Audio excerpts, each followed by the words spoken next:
Hello बच्चों, कैसे हैं आप सभी। स्वागत है आप सभी का मेरे YouTube चैनल पर। और मेरा नाम है संतोष कुमार गौड़ और इसी नाम से ही मेरा YouTube चैनल भी है। तो आप आगे की कोई भी वीडियो देखने के लिए मेरे चैनल को सब्सक्राइब ज़रूर कीजिए और बेल आइकन भी ज़रूर दबा दीजिए ताकि जो भी मेरी वीडियो अगली अपलोड होती हैं उसका नोटिफिकेशन आपको जल्दी ही मिल जाए। तो चलिए शुरू करते हैं आज का हमारा टॉपिक, जो कि है एक्सरसाइज 1.3।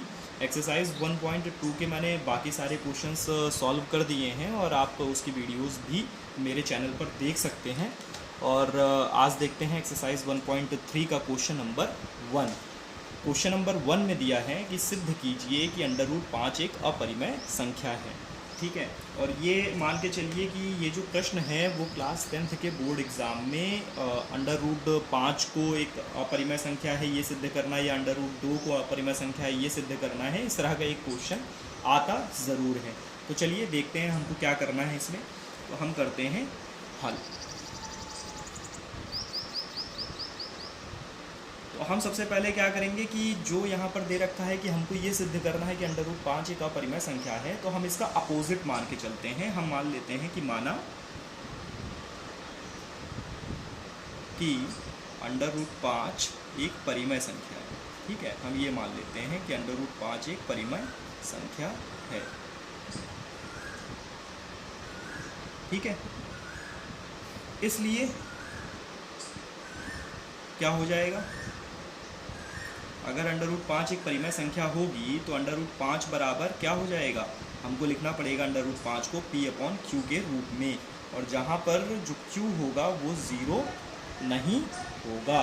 ठीक है, वो 0 के बराबर नहीं हो सकता है। यही तो होता है। अगर आपने जो है मेरी एक्सरसाइज 1.1 का पहला जो चैप्टर मैंने पढ़ाया था इंट्रोडक्शन, जिसमें मैंने natural number, whole number, rational number, irrational number, इन सब के बारे में बताया था, तो उसमें आप देखिएगा कि मैंने परिमेय संख्या के बारे में भी बता रखा है, जिसको रैशनल नंबर कहते हैं। उसकी क्या क्या स्पेसिफिकेशन होती है, क्या फैसिलिटी होती है। तो यहाँ पर हम जब √5 को एक परिमेय संख्या मान रहे हैं तो √5 को हमें लिखना पड़ेगा P/Q के रूप में, क्योंकि जो भी परिमेय संख्याएं होती हैं उसको हम P/Q के रूप में लिख सकते हैं। और वहाँ पर ये बात ध्यान में रखने वाली होती है कि Q जो है वो 0 के इक्विवेलेंट नहीं होना चाहिए, वो 0 नहीं होना चाहिए। ठीक है, इसके अलावा हम ये भी देखते हैं कि जहाँ पर अब हमने √5 को P/Q के रूप में लिख दिया है, तो जहाँ P और Q पूर्णांक हैं, ठीक है, ये दोनों क्या हैं, पूर्णांक हैं, और साथ ही P और Q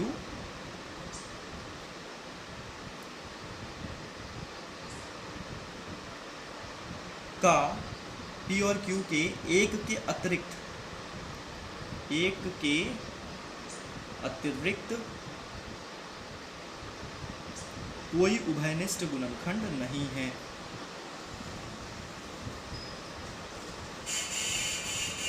उभयनिष्ठ गुणनखंड नहीं है। ठीक है, सरल शब्दों में हम ये भी कह सकते हैं कि जो P और Q है वो सह अभाज्य है।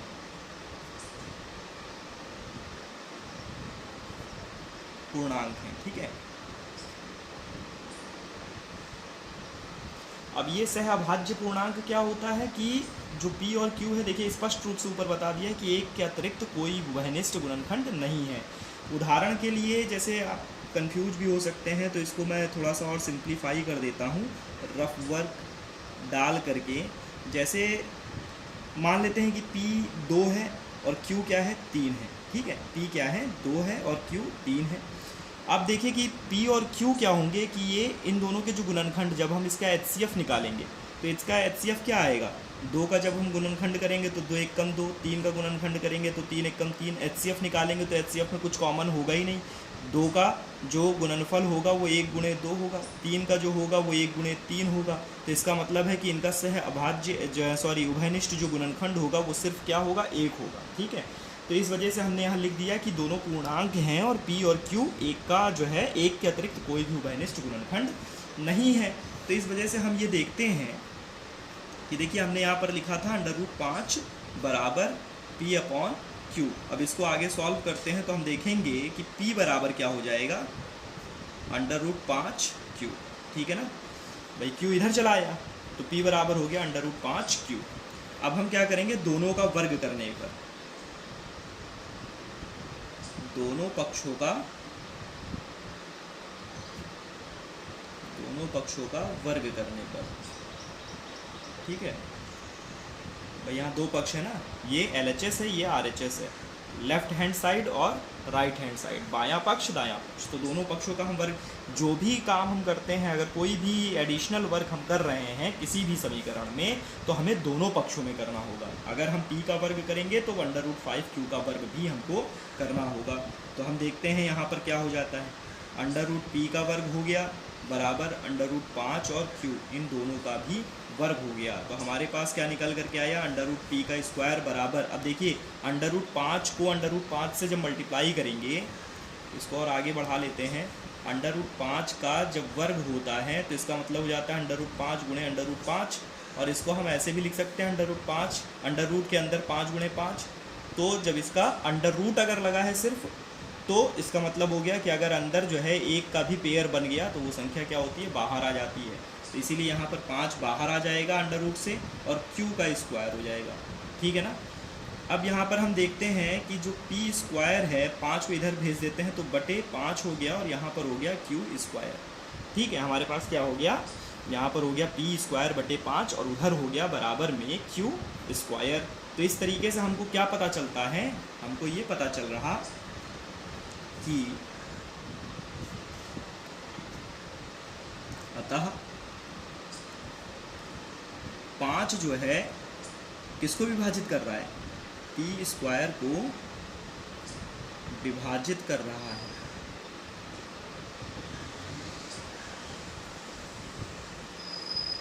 ठीक है भाई, p स्क्वायर बटे 5 आया है, q स्क्वायर से p स्क्वायर तो कटना नहीं है इन दोनों से, इन दोनों का कोई जो है एक के अलावा और कोई अभाज्य उभयनिष्ठ गुणनखंड है नहीं, इसीलिए जो p स्क्वायर है वो 5 से कट जाएगा।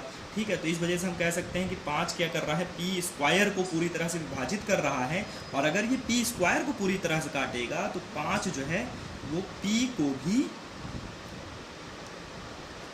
विभाजित करेगा। ठीक है ना, वो p को भी विभाजित करेगा। ठीक, तो अब यहाँ पर हमको एक चीज़ समझ में आ गई कि p का जो गुणनखंड है वो एक के अलावा और क्या है, 5 भी है। ठीक, अब आपके दिमाग में ये आ रहा होगा कि p स्क्वायर को अगर 5 काट रहा है तो p को कैसे 5 काट देगा। जैसे देखिए, अगर मैं यहाँ पर लिख देता हूँ 6 का स्क्वायर बटे 3, ठीक, 6 का स्क्वायर बटे 3 मैंने लिख दिया, तो 6 का स्क्वायर कितना होता है, 36 होता है। 36 बटे 3 करेंगे तो कितना आ जाएगा, 12, यहीं 36 12 आ गया, और अगर इसका अंडर रूट हम 6 बटे 3 लिख दें तो 2 आ जाएगा। तो इसका मतलब है कि अगर 6 के वर्ग को 3 काट रहा है तो 6 को भी 3 काटेगा। समझ में आया। आगे देख लेते हैं कि अब क्या हमको करना है। अब देखिए आगे का सॉल्यूशन। तो अभी तक हमने देखा कि जो है अगर 5 जो है वो p स्क्वायर को विभाजित कर रहा है तो 5 p को भी काटेगा। तो यहाँ पर हम इसको चाहें तो हम क्या कर सकते हैं, इसको मान लेते हैं समीकरण 2, और यहाँ पर जो हमने समीकरण बनाया था इसको मान लेते हैं समीकरण 1। ठीक है ना, इसको कह दिया p स्क्वायर बटे 5। भाई p स्क्वायर को 5 पूर्णतः विभाजित कर रहा है, वो समीकरण 1 हो गया, और p को भी 5 काटेगा, ये समीकरण 2 हो गया आगे की ज़रूरत के लिए। ठीक है ना। अब आगे देखते हैं कि अब इसलिए हम क्या करेंगे, अब मान लेते हैं, अब माना p बराबर 5k, ठीक, जहाँ k क्या है, कोई पूर्णांक है, k क्या है, कोई पूर्णांक है। तो समीकरण 1 में मान रखते हैं, समीकरण 1 में मान, किसका मान, p का मान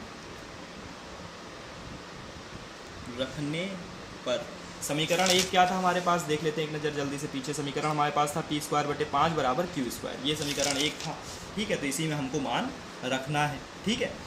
तो समीकरण एक हमारा था p²/5 बराबर q², इसी में हम p का मान रखेंगे। तो p का मान हमारे पास क्या है 5k, तो 5k का स्क्वायर हो जाएगा बटे 5 हो जाएगा, इधर हो जाएगा q²। इसको आगे सॉल्व कर लेते हैं, तो ये हो जाएगा 25k² बटे 5, इधर हो जाएगा q²। 5 से जो है 25 कट जाएगा, तो 5k² बराबर हो जाएगा q²। अब यहाँ से क्या करेंगे, k² को यहीं छोड़ देंगे और 5 जो है q² के नीचे चला जाएगा। तो यहाँ पर भी देखिए हमको क्या मिल रहा है, यहाँ पर भी हमको वही चीज़ जो पहले हमको समीकरण एक में मिला था, वही हमको यहाँ पर भी मिल रहा है कि अतः 5 जो है वो क्या कर रहा है, q² को विभाजित कर रहा है।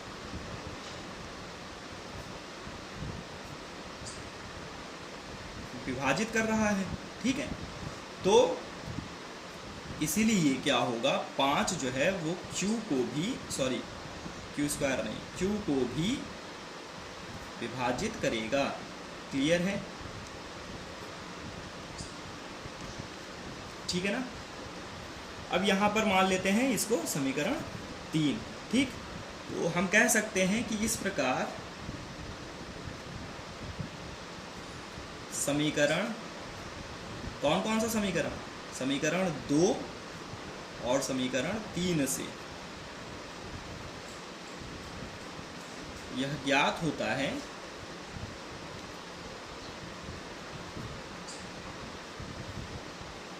कि P और Q, देख लो लिख रहा हूँ Q, चलो Q और P, वैसे P और Q लिखना चाहिए था लेकिन Q और P लिख दिया है, अब कौन काटे इसको, का उभयनिष्ठ गुणनखंड।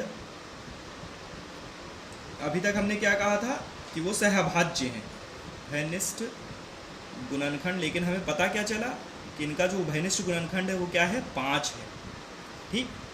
जो हमारी कल्पना, भाई हमने पहले कल्पना किया था ना, जो हमारी कल्पना, हमने क्या कल्पना किया था कि P और Q में एक के अतिरिक्त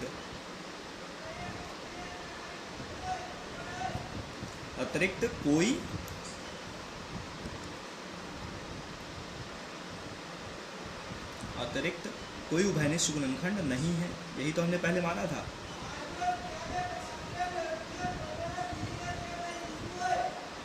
गुणनखंड नहीं है,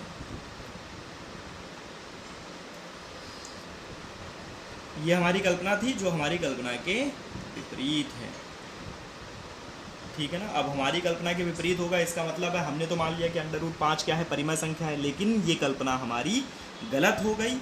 इस वजह से हम कह सकते हैं कि यह विरोधाभास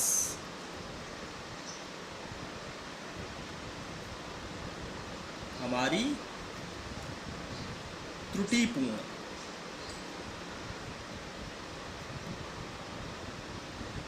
कल्पना के कारण हुआ। भाई हमने गलत कल्पना कर ली, ठीक है, कि √5 क्या है, एक परिमेय संख्या है।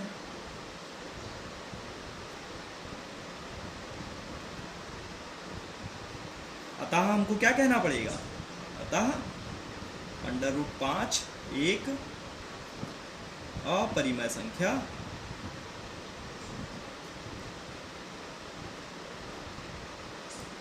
है। हैंड्स क्लियर है। चलिए, उम्मीद करता हूँ आपको ये प्रश्न समझ में आ गया होगा। अगर आपको ये प्रश्न समझ में नहीं आया तो आप जो है कमेंट करके मुझे बताइए, मैं कोशिश करूँगा कि और भी इसको सिंपल तरीके से आपको बता सकूँ। तब तक के लिए जय हिंद।